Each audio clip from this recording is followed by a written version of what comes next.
Hi everyone, இன்னைக்கு lunch box ரெசிபியை தக்காளி சாதம் தாங்க எப்படி செய்யலான்னு பார்க்க போகிறோம். குஷ்கா டைப்பில் இல்லாமல் ஒரு ப்ராப்பரான தக்காளி சாதம் எப்படி செய்யலான்னு சொல்லிட்டு வாங்க வீடியோக்குள்ளே போகலாம்.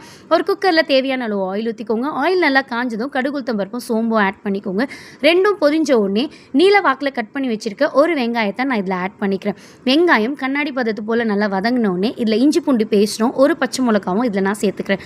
நீங்கள் நல்லா ஸ்பைஸியாக சாப்பிடுவீங்க அப்படின்னா இன்னும் 2 கூட நான் ஆட் பண்ணிக்கலாம். நான் பசங்களுக்காக செய்கிறதுனால ஒரு பச்சை மிளகா நான் ஆட் பண்ணிக்கிறேன். இப்போ மசாலாஸ் எல்லாமே சேர்த்துடலாம். மஞ்சத்தூள், காரத்துக்கு ஏற்ற மாதிரி மிளகாய் தூள், 1 டேபிள் ஸ்பூன் ஆஃப் தனியாத்தூள், இது 3ம் சேர்த்து நல்லா வதக்கிக்கோங்க. மசாலாவோட பச்சை வாசனை போகிற வரைக்கும் நல்லா வதக்கிக்கோங்க. இப்போ வெங்காயமும் மசாலாஸ் எல்லாம் நல்லா வதங்கினோடனே இதில் நான் 2 பழுத்த தக்காளியை ஆட் பண்ணிக்கிறேன். இப்போ நீங்கள் ஒரு வெங்காயம் எடுக்கிறீங்கன்னா 2 to 3 தக்காளி சேர்த்தா தான் தக்காளி சாதம் டேஸ்ட்டாகவே இருக்கும்.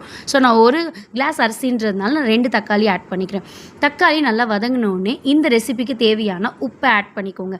எப்போவுமே தக்காளி சேர்த்தோடனே நம்ம உப்பை ஆட் பண்ணோம் அப்படின்னா அது நல்லா குழஞ்சி ஒரு பேஸ்ட் கன்சிஸ்டன்சியில் வரும். ஸோ அதனால தான் நான் உப்பை இப்போ ஆட் பண்ணுறேன். நல்லா வதக்கிட்டோன்னே இப்போ பாருங்கள், தக்காளி நல்லா குழஞ்சி இந்த கன்சிஸ்டன்சியில் வரணும்.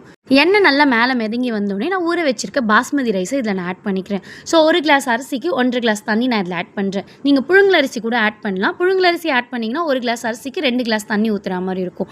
ஸோ இந்த தண்ணி எல்லாமே ஆட் பண்ணிவிட்டு அப்புறம் டேஸ்ட் எல்லாமே பார்த்துடுங்க. டேஸ்ட் எல்லாம் பார்த்துட்டோடனே 1 டேபிள் ஸ்பூன் ஆஃப் நெய் இதில் ஆட் பண்ணிக்கலாம். கறிவேப்பிலை கொத்தமல்லி ஆட் பண்ணிவிட்டு கொதி வந்தோடனே நான் குக்கர் போட்டு க்ளோஸ் பண்ணிடுறேன்.